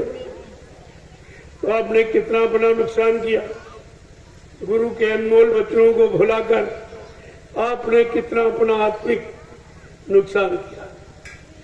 आत्मा के उद्धार तरक्की का कितना भारी नुकसान आपने अपना किया। और अब भी लोगों की समझ में नहीं आता। अब भी नहीं। वो तो इसलिए कि जिन्होंने संगत का धन खाया, प्रेमियों का धन लूटा, उनकी समझ में कभी नहीं आई। और मेरे सत्संग में वो कभी नहीं, वो कभी नहीं आएंगे और उनकी जरूरत ही नहीं। ऐसा दागी माल हम रखते ही नहीं जो सबको खराब। एक दागी फल रख दीजिए तो गिरिए सारे फल रात भर में खराब। वो मेरे सत्संग में नहीं। तो मेरा संदेह निस्वार्थ, कोई मांगने जाते लेने का नहीं। और आपके सामने जो आपने अपनी श्रद्धा से, सेवा भाव से जो हमको आपने समर्पित किया, 1 रुपया 2 रुपया 10 20 50 100 1000 जो भी आपने दिए, मैं उन्हीं को संभाल में रखकर 3 आश्रमों का निर्माण कर दिया। एक मथुरा का आश्रम जो 45 करोड़ जीवों की गारी कमाई से बना, उसको भी सुरक्षित नहीं रख पाए। और मैंने इन 10 वर्षों में 3 आश्रमों का निर्माण कर दिया आपकी गारी कमाई की। एक काम जब आपके सामने, तो ये कोई नहीं कर सकता। किसी की ताकत नहीं है काम करने। आप देख लीजिए, सब काम आपके सामने हो रहा। मैंने न पहले किसी से मांगा, ना आज मांगता हूँ, ना आने कभी मांगूंगा, क्योंकि मेरे गुरु ने मुझे भिखारी बनाया नहीं, मुझे भिखारी नहीं बनाया। कहा तुम सांसा के बेटे हो, सांसा तो कभी भीख नहीं मांगता। तुम्हारा काम सबको मजबूर कर देगा, सबके अंदर श्रद्धा सेवा भाव पैदा कर देगा, जब तुम्हारा कार्य निस्वार्थ होगा। और ये सब निस्वार्थ। जितनी जमीन मैंने खरीदी है, मेरे नाम 1 इंच भी जमीन नहीं, कहीं मेरा नाम आप नहीं पाओगे। मैं ये काम नहीं करता हूं। मैं निस्वार्थ भाव से परिवर्तन की आवाज लगाई है और लगा रहा हूं, लगाता रहूंगा। इसमें स्वार्थ किंचित मात्र भी सम्मिलित नहीं होगा। और देखते जाइए, इतना बड़ा काम हो गया 10 वर्षों। ये 10 वर्षों में आपका जो आपने 1, 2, 10, 20, 50 जो आप सेवा में भेंट करते हो, मैंने इसको सुरक्षित, क्योंकि मेरे पास कोई खर्चा नहीं, मेरे कोई बीवी बच्चा है नहीं जो मतलब उन पर खर्चा करूं या आपसे छिपा के रखूं। मेरा कोई बैंक बैलेंस, कोई खाता नहीं, बिल्कुल खुली किताब। मैं जैसा बैठा हूं बस ऐसा हूं। ये भी कपड़े आप लोग देते हो तो पहन लेता हूं। एक कपड़े आपके दिए, 1 रोटी दोपहर 1 शाम, 2 रोटी का खर्चा वो भी आप देते हो। आपकी रोटी खाता हूँ, आपके कपड़े दिए पहनता हूँ, इसलिए आपके काम में लगा हूँ कि जल्दी से काम हो जाए। ये सब आपका काम और आपके लिए अब धीरे धीरे सबकी समझ में आए। ये 3 आश्रमों का निर्माण ये इन लोगों को चैन से सोने नहीं दे रहा। ये कैसे हो? कोई सेवा नहीं मांगी, न सेवा मांगते हैं, न कुछ कहते हैं कि 3 आश्रमों का निर्माण कैसे हो गया, इतनी जमीन कैसे हो गई।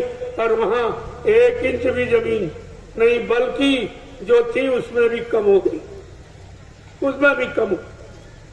जो प्रेमियों ने दान में जमीन दी थी बाबा जी, जब इन्होंने प्रचार किया कि बाबा जी मर गए चले गए, तो लोगों ने कहा अरे हमने तो उनको दी, तुमको नहीं दी, हमारी जमीन वापस। वो जमीन भी तुम्हारी, तो बढ़ाना तो दूर रहा, घटा दिया। तो मेरे पास कुछ नहीं था, कुछ। सारी बखरा उनके पास, जमीन उनके पास, पैसा सब उनके पास, संगत उनके पास, लेकिन काम हमने करके दिखा दिया कि 3 आश्रमों का निर्माण। ये छोटा मोटा काम नहीं है।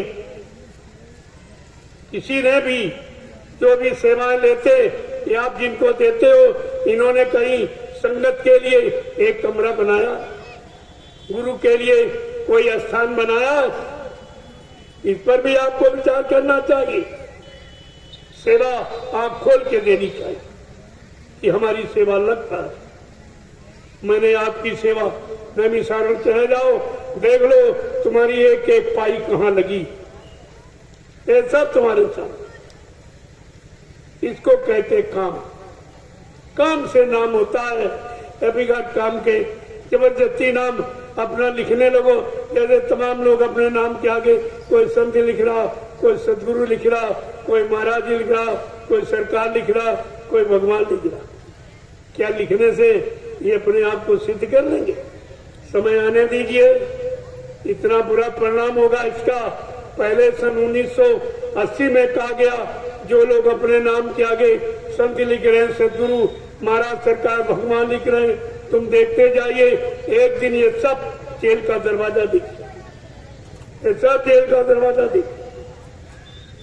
और ये तो समय बताएगा कि संत कौन है, जिसने सारी मुसीबतों का, सारी बीमारियों का, लड़ाई झगड़े का, दुर्व्यसन का, गंदे खान पान का जिसने अंत कर दिया, उसको संत कहते। वो कौन है? वो तो समय बताएगा कि असली कौन है, नकली कौन। ये सब आपकी समझ में आ जाएगी, चिंता मत करो। थोड़े समय आप इंतजारी हो कर लीजिए, ये सब जल्दी ही होने वाला। अब ज्यादा समय नहीं, कुछ ही वर्षों में देश दुनिया का नक्शा बदल जाएगा। ज्यादा समय नहीं रहा। तो आपको तो विचार करना चाहिए। समय के पहले जागना, चेतना, ये बुद्धिमान के लक्षण है। अगर आप सच्चे बुद्धिमान हो तो समय के पहले जाग जाओ, चेत जाओ और अच्छे बुरे काम को समझकर सच्चाई को पकड़ लो, सच्चाई पर चल पड़ो। ये सारे बिगड़े काम, सारी बिगड़ी व्यवस्थाएं, ये सब आपकी ठीक हो जाए। ये सब ऐसा नहीं, क्योंकि बाबा जी का वादा है कि मैं कलयुग को भगाऊंगा और सतयुग को लाऊंगा। सबको न्याय, सुरक्षा, रोजी रोटी की व्यवस्था बना के दूंगा। सबको शाकाहारी बनाऊंगा, सबकी जीवात्माओं को जगाऊंगा और परमात्मा से मिलाऊंगा। और इतना काम अगर करके ना दिखा दूं तो इस बाबा को बाबा मत कहना। ये गुरु की कितनी बड़ी सच्चाई। आपने अपने गुरु की सच्चाई को भी पानी में फेंक दिया, तुम्हारी सोच में तो कुछ नहीं आया। कहा का बच्चा भी तो महात्मा समझा रहे, सब तरफ से मना रहे, आपको बुरे पाप कर्मों में माफी भी दिला रहे। अगर तुमने उनकी बात न मानी, उन पर विश्वास न किया, तो पीछे कुदरत खड़ी है। अपने एक डंडे लपड़ थप्पड़ में 20 करोड़ का क्वारा न्यारा सेकेंडों में कर दिया। और जितना जिम्मेदार ये जो काले नीले पीले हरे लाल झंडे लिए घूम रहे हैं, ये अपने अपने झंडों को फेंककर अगर तुम्हारे जय गुरुदेव प्रभु नाम के झंडे के नीचे अगर ना आ जाए तो इस बाबा को बाबा मत कहना। प्रेमियों, कितना बड़ा वादा आपकी। आपने तो सब कुछ भुला दिया और भूल गए तो आप भूलभुलैया में पड़ गए, परेशानियों में चले गए, बीमारियों में, तरह तरह की बीमारी। अभी एक कोरोना नाम की बीमारी आई जिसको बाबा जी बराबर 1980 से आपको जानकारी दे रहे थे, लेकिन उन्होंने खोला कब? 6 नवंबर 1986। ये लिख लो, तारीख कोई नहीं बताएगा, ये किसी को नहीं मालूम। 6 नवंबर 1986 को ये बाबा जी ने घोषणा की, अगर तुम लोग शाकाहारी न बने, सदाचारी न बने, अच्छे नेक भले सच्चे ईमानदार चरित्रवान न बन पाए, तो कुदरत की तरफ से एक भारी बीमारी आई। उस बीमारी का नाम है कोरोना। एक कोरोना नाम 6 नवंबर 86 में बताया। ये तो बाद में अल्लाह बचाए, अगर पहले मान लेते तो ये कोरोना नाम की बीमारी नहीं आती। तो कहा कि कोरोना क्या क्या न करो तो बीमारी नहीं आएगी, अगर करना बंद नहीं करो तो जरूर आए। करो ना, क्या ना करो। अंडे मत खाना, अंडा मुर्गी का मासिक धर्म, इतनी बड़ी गंदगी है। और उस गंदगी खाने से कैसे कैसे यानी भयानक जानलेवा बीमारियां, रोग तैयार हो जाएंगे। और कहा किसी पशु पक्षी का मुर्दा मांस मत खाना, क्योंकि तुम्हारा शरीर, तुम्हारी मशीन अन्न की है, फल फ्रूट मेवे की है, घी दूध पचाने की है, तुम्हारी मशीन मुर्दा मांस पचाने की नहीं है। इसमें मत डालना, ये मशीन खराब हो जाएगी, तरह तरह की बीमारियां भयानक जानलेवा पैदा हो जाएगी, फिर तुम अपने आप को बचा नहीं पाओ। ये सब आपको समझाया गया। ऐसा नहीं आप कह सकते हो कि हमको बताया नहीं गया। ये घूम घूम कर पूरे यानी भारत में बाबा जी ने घूम घूम कर कोई प्रांत, कोई तहसील, ब्लॉक, शहर, कस्बा, गली गांव पूछा छोड़ा नहीं। जहाँ पर संदेश न दिया हो, जानकारी न दी हो, लेकिन आप लोगों ने हंसी मजाक समझा और संत महापुरुषों की वाणी को नहीं समझा, तो मुसीबत, आपत्ति, बीमारी तुम्हारे सिर पे आके सवार। अब इससे बचाना राजा का विचार, वो खुद ही नहीं बच पाएगा, तुम्हें क्या बचाएगा? वो तो खुद ही नहीं बच पाएगा, तुम्हें क्या बचाएगा? आप देखते जाइए, सब तुम्हारे सामने हो रहा। जथा राजा तथा प्रजा, धर्मी राजा धर्मी प्रजा। अगर जैसा राजा है वैसी उसकी प्रजा होगी। अगर राजा धार्मिक है तो अपनी प्रजा में धर्म का प्रचार कराएगा, मानवता, इंसानियत, प्रेम, प्यार, मोहब्बत का संदेश दिलाएगा और लोगों को शाकाहारी, सदाचारी, ब्रह्मचारी बनने की प्रेरणा देगा। ये तो राजा पर निर्भर है। लेकिन जब राजा गंदे खान पान को अपनाएगा, गंदे खान पान को प्रोत्साहित करेगा, उनको प्रोत्साहन देगा, उनका बढ़ावा करेगा, तो फिर ये दोष सब राजा पर लागू हो जाएगा। ये सब विचार करना चाहिए था। मैंने 15 सितंबर 2023 को बलिया में मैंने घोषणा की थी। 15 सितंबर 2023 बलिया में आध्यात्मिक सत्संग संदेश मैंने ये देशवासियों को, भारतवासियों को, हिंदुस्तानियों को एक नवीनतम संदेश जो ऋषि मुनि महात्माओं का हमारे भारत देश का रहा, मैंने उसको विश्व पटल पर रखा कि अगर आप लोग अपने आप को बचाना चाहते हो और चरित्रवान, सच्चे, ईमानदार बनकर अपना इतिहास में नाम दर्ज कराना चाहते हो तो आप भारतीय बन जाओ, भारतीय बन जाओ। क्योंकि भारतीय इसे कहते हैं जिसकी भारतीय पोशाक, भारतीय खान पान और भारतीय भाषा जो इसका प्रयोग करेगा वो भारतवर्ष में भारतीय कहलाने का अधिकारी होगा। आज भारतीयता की बुवास किसी में नहीं है।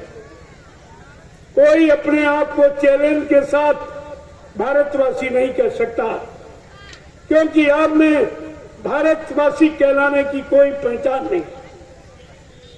हर देश की पोशाक, हर देश का पहनावा अलग अलग है।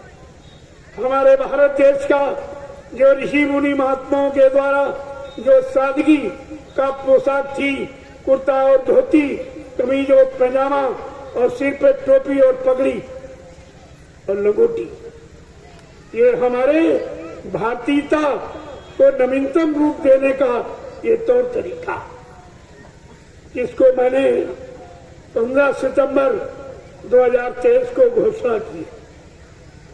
पूरे भारत के रहने वाले लोगों से मैंने अपील और प्रार्थना की, अगर आप भारत का नाम ऊंचा करना चाहते हो, विश्व विजयी भारत को बनाना चाहते हो, विश्व गुरु भारत को कहलाना चाहते हो, तो आप सब लोग मेरी प्रार्थना स्वीकार करो कि आप भारतीय वेशभूषा में आ जाए।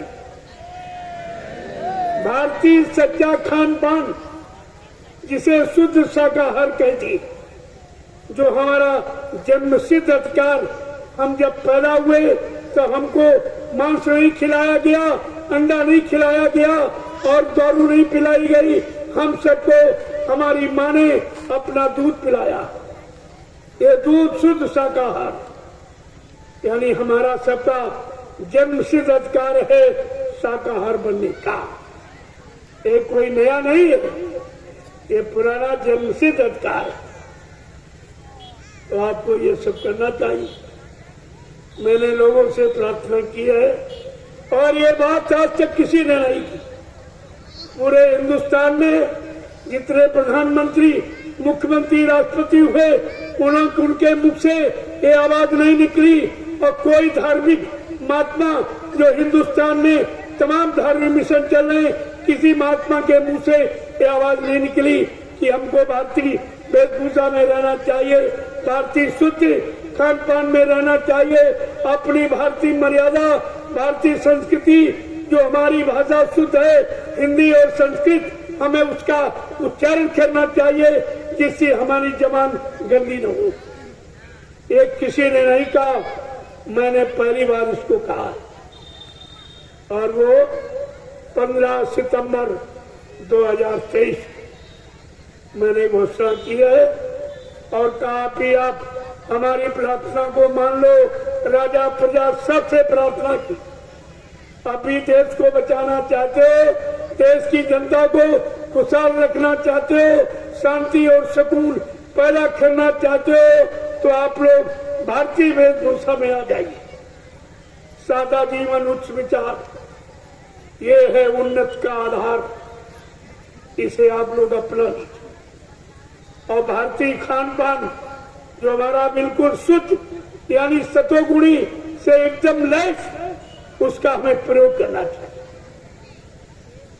और तीसरा है कि हमें अपनी भारतीय भाषा का प्रयोग करना चाहिए। अंग्रेज तो चले गए, जिनको भगाने में कितने लोग बेचारे कुर्बान हो गए, कितनी माताएं निपूती हो गई, कितने बहनों का सुहाग लुट गया, लेकिन अंग्रेजियत तब भी छूटी। उनकी भाषा का अभी प्रयोग करते हो, अभी भाषा को यह सम्मान दिया जाए हिंदुस्तान में, तो आप हिंदू कहने के अधिकारी नहीं हो, क्योंकि तुम्हारी मातृभाषा हिंदी है और तुमने विदेशी भाषा को अपनाया, हिंदी भाषा को बिल्कुल अपमानित कर दिया। आगे आने वाला समय आपको माफ नहीं करेगा। दूरदर्शी व्यवस्था ये सब समझा देगी, सबकी समझ में आ जाएगा कि वास्तविकता क्या है। हम भारतीय कहलाने के अधिकारी है नहीं, हमारा भारतवर्ष विश्व गुरु और रहेगा। ये कैसे होगा? जब तक हम वो कार्य नहीं करेंगे, वो अपनाएंगे नहीं, तब तक ये कुछ नहीं। तो धीरे धीरे मैंने सबसे आह्वान किया है, महिलाओं से कहा आप ऐसे वस्त्र पहनो तुम्हारे अंगों पर किसी शराबी कबाबी व्यभिचारी कुपचारी की दृष्टि न पड़े, नहीं तो आज से पैदा होने वाले बच्चे सब खराब हो जाएंगे। वो धार्मिक नहीं होंगे, सूरवीर नहीं होंगे, यानी चरित्रवान नहीं होंगे। इसलिए मैंने महिलाओं से भी प्रार्थना की, ऐसे वस्त्र पहनो इससे पूरा शरीर ढका है। आप मुसलमानों की महिलाओं को देखिए, शरीर का कोई अंग आप नहीं देख सकते। केवल खान पान अगर उनका शुद्ध हो जाए तो इनको कोई नहीं पा सकता। ये नियम कानून के इतने सख्त, और सब इनमें कोई फैशन नहीं, किसी तरह का फैशन ये तुम्हारे मन को खराब करता और जो तुमको देखेगा उनका मन खराब होता। ये दो तरह का पाप सिखाता फैशन। आपको इससे मुक्त होना है। धीरे धीरे बाहर से सुधर जाओ तो अंदर में भी सुधरने की का भाव पैदा हो जाएगा। ये सब आपको काम करना है। मैंने अपनी संगत में लोगों से अपील की है, प्रार्थना की, आप इसको संदेश देने निकले हो, पहले अपने पर संदेश लागू करो। जब तुमको लोग देखेंगे और देखते देखते लोग बदल जाएंगे। बदलाव लाने के पहले अपने आप को बदलना होगा। शाकाहारी बनाने के पहले अपने आप को शाकाहारी बनना होगा, तब तुम्हारा नियम यानी लोगों पर लागू होगा। सब लोग मानने के लिए तैयार हो जाएंगे, विवश हो जाएंगे। ये काम आपको करके दिखाना पहले भी आपसे कहा गया था। सत्संगियों, तुम्हें आदर्श बनना है, संदेश सदगुरु का तुम्हें चरितार्थ करना है।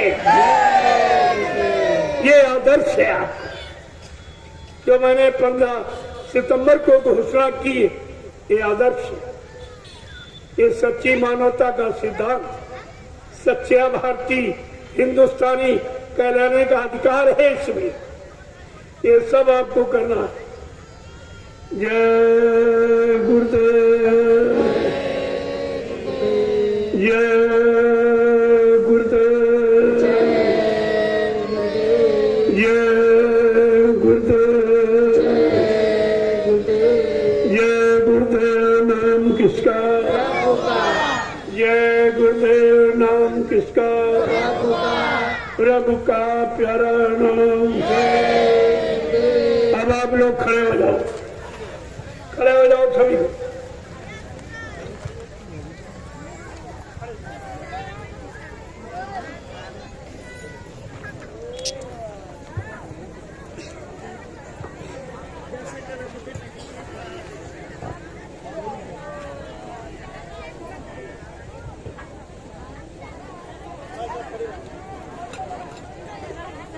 जय गुरुदेव,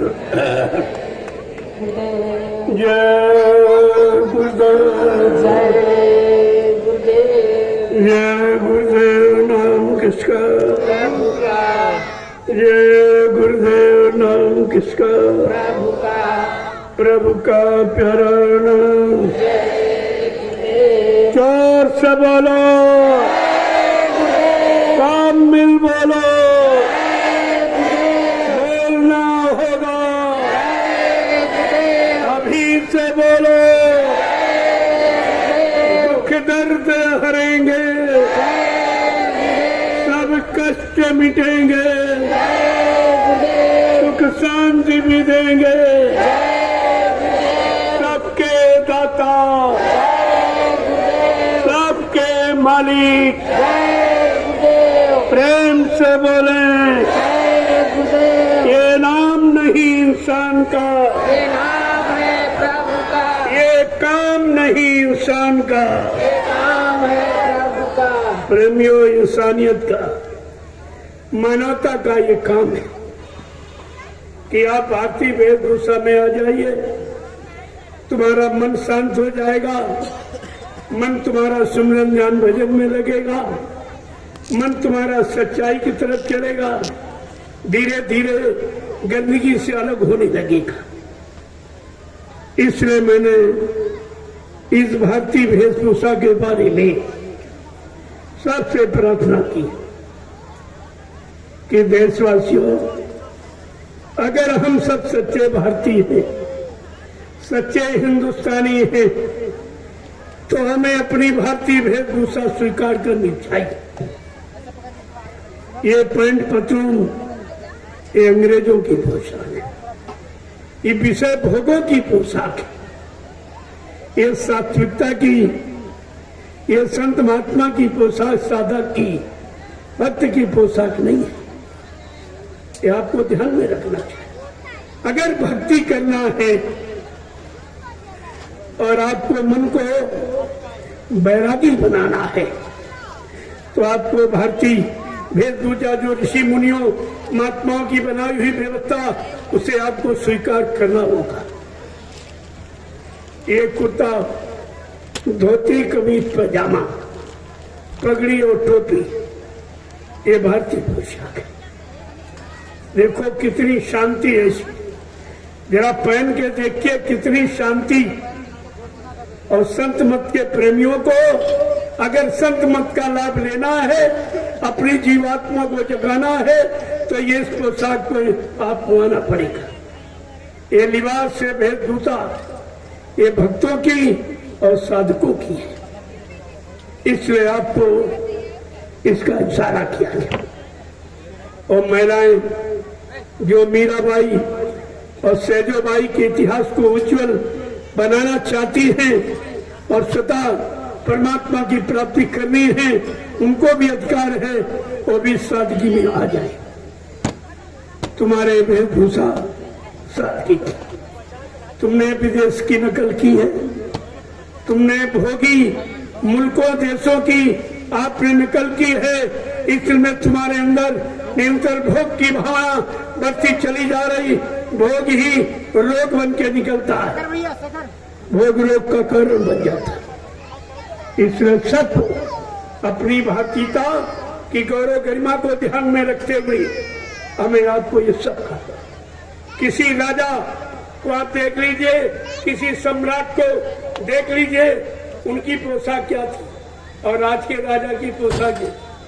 अंग्रेजों की नकल किए घूम रहा है, अंग्रेजों की बातों का प्रयोग करता, अंग्रेजी खान पान को यानी प्रोत्साहन देता, वो तो अंग्रेज का गुलामी माना जाएगा।